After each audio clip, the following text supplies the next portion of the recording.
Good morning. Thank you for joining me for another 5 good minutes with the Word. I'm Barry Bryson, and we're in Matthew chapter 19. I took up 10 minutes of your time yesterday, so I'm not going to try to do that today. But where else are you going to get, an analysis of those verses in 10 minutes? I don't know. I'm sure I left you wanting much more from me in terms of answers to your questions that you bring to this text, but I stuck to the question they brought to him. What I didn't mention yesterday is that these three events in Matthew chapter 19 are connected together in the Synoptic Gospels. Now, Luke doesn't have the conversation about divorce, but Mark does. But what is true in Matthew and Mark is that the question about divorce, the blessing of the children, and the rich young ruler passage are all connected. And in Luke, the blessing of the children and the rich young ruler passage are connected, but the conversation about divorce is left out. But those three events are connected, and I'm not sure I understand all the ways in which they are connected.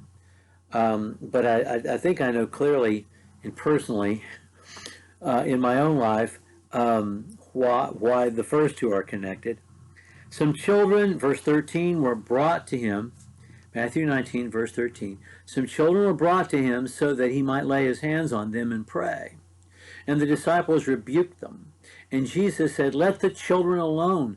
Do not hinder them from coming to me, for the kingdom of heaven belongs to such as these." And after laying his hands on them, he departed from there.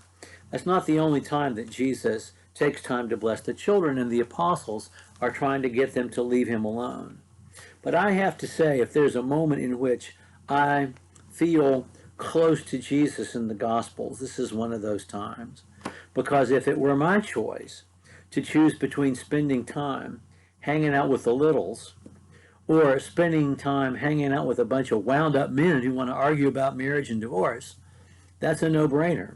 Because if it's up to me, those men can go argue on their own time, and I'll spend time with the littles. And Jesus has said his piece on the issue of divorce. There's no need to go further because he has explained the eternal will of God. And if you can't live by that, then you'll have to live a celibate life. And now the children are coming to him. And he always has time for the moms and their kids when they bring them to Jesus. And he's already mentioned to them just recently in the last chapter, in the beginning of the kingdom sermon, if you're going to be in the kingdom, you have to be like a child. And so Jesus is blessing these children and praying over these children. And we know that it happens at the same time because it happens there in the moment, verse 15, that he was there talking to those Pharisees and his disciples about the whole issue of divorce. It connects. Jesus spent the beginning of the kingdom sermon talking about the little ones and respecting the little ones and strengthening the little ones. Not just children, but those who are weak in faith.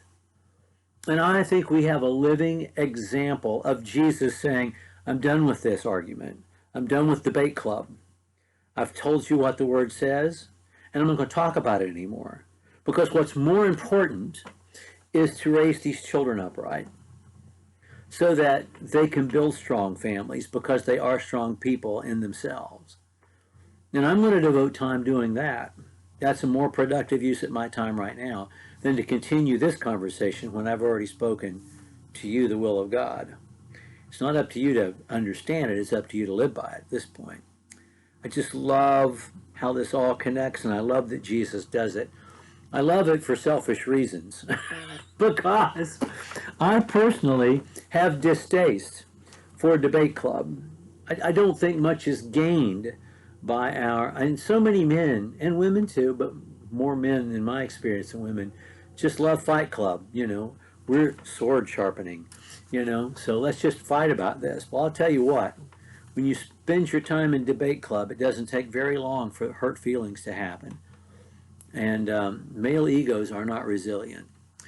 And arguing about something beyond the point at which you have spoken your piece and shared what the word clearly says is counterproductive.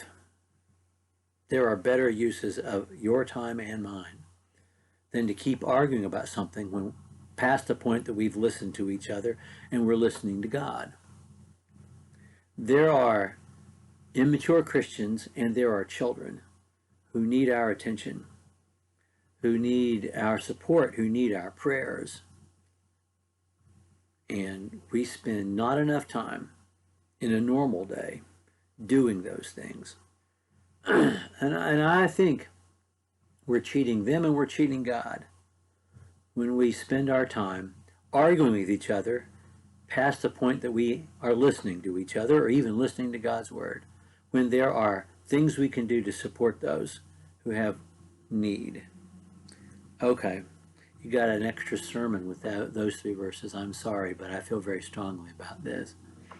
We'll pick up with verse 16 and the story of the rich young ruler next time. Thank you for joining me for another 5 good minutes with the Word.